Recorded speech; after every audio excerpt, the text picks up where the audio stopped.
Children are educated by what a grown-up is, and not by his talk. The greatest potential for growth and self-realization exists in the second half of life. Nothing has a stronger influence, psychologically, on their environment, and especially on their children, than the unlived life of their parents. Wisdom accepts that all things have two sides. Don't rush to help those who haven't asked you to, because not everyone who is drowning needs a hand, someone to drown. One does not become enlightened by imagining figures of light, but by making the darkness conscious. The foundation of all mental illness is the unwillingness to experience legitimate suffering. No tree, it is said, can grow to heaven unless its roots reach down to hell. People will do anything, no matter how absurd, to avoid facing their own souls. The healthy man does not torture others. Generally it is the tortured who turn into torturers. 12 experts gathered in one room equal one big idiot. The difference between a good life and a bad life is how well you walk through the fire. A dream that is not understood remains a mere occurrence. Understood, it becomes a living experience.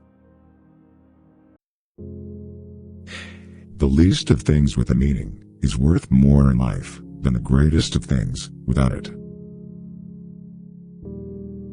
Everyone you meet knows something you don't know, but need to know.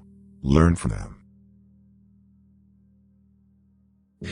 A man who has not passed through the inferno of his passions has never overcome them. He who is afraid needs dependence, as a weakened man needs support. A particularly beautiful woman is a source of terror. As a rule, a beautiful woman is a terrible disappointment. If a man knows more than others, he becomes lonely. There is no coming to consciousness without pain. In each of us, there is another, whom we do not know. If an attractive woman is single, it's because she is smarter than everyone else. The most terrifying thing is to accept oneself completely. What did you do as a child that made the hours pass like minutes? Herein lies the key to your earthly pursuits. The privilege of a lifetime is to become who you truly are. The first half of life is devoted to forming a healthy ego. The second half is going inward and letting go of it. If the path before you is clear, you're probably on someone else's. Find out what a person fears most, and that is where he will develop next. Knowing your own darkness is the best method for dealing with the darknesses of other people. We cannot change anything unless we accept it. Often, the hands will solve a mystery that the intellect has struggled with in vain. The meeting of two personalities is like the contact of two chemical substances. If there is any reaction, both are transformed. Don't hold on to someone who's leaving, otherwise, you won't meet the one who's coming. If you are a gifted person, it doesn't mean you can give something away.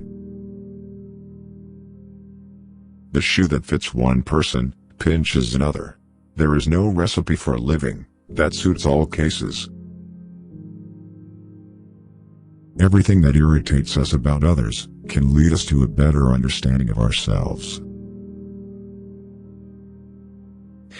Talking is often a torment for me, and I need many days of silence to recover from the futility of words. Shame is a soul-eating emotion. It all depends on how we look at things, and not how they are in themselves. Shrinking away from death is something unhealthy and abnormal, which robs the second half of life of its purpose. An understanding heart is everything in a teacher, and cannot be esteemed highly enough. One looks back with appreciation to the brilliant teachers, but with gratitude to those who touched our human feeling. The curriculum is so much necessary raw material, but warmth is the vital element for the growing plant and for the soul of a child. Great talents are the most lovely, and often the most dangerous fruits, on the tree of humanity. They hang upon the most slender twigs, that are easily snapped off. Knowledge rests not upon truth alone, but upon error also. The debt we owe to the play of imagination is incalculable. Who looks outside dreams. Who looks inside awakes. To me, dreams are part of nature, which harbors no intention to deceive, but expresses something as best it can. To ask the right question is already half the solution of a problem. The rational attitude, which permits us to declare objective values as valid at all, is not the work of the individual subject, but the product of human history. The creation of something new is not accomplished by the intellect, but by the play instinct, acting from inner necessity. The creative mind plays with the objects it loves. Where love rules, there is no will to power, and where power predominates, love is lacking. The one is the shadow of the other. That which compels us to create a substitute for ourselves is not the external lack of objects, but our incapacity to lovingly include a thing outside of ourselves.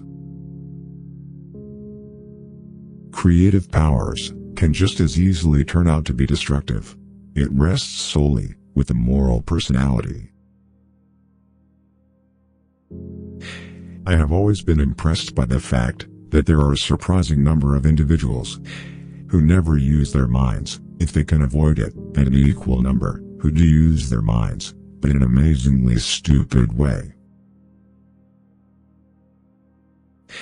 Sometimes, indeed, there is such a discrepancy between the genius and its human qualities that one has to ask oneself whether a little less talent might not have been better.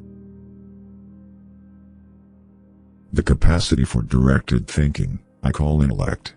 The capacity for passive, or undirected thinking, I call intellectual intuition. I regret many follies, which sprang from my obstinacy. But without that trait, I would not have reached my goal. We should not pretend to understand the world only by the intellect. We apprehend it just as much by feeling. Therefore, the judgment of the intellect is at best only the half of truth, and must, if it be honest, also come to an understanding of its inadequacy. A special ability means a heavy expenditure of energy in a particular direction, with a consequent drain from some other side of life.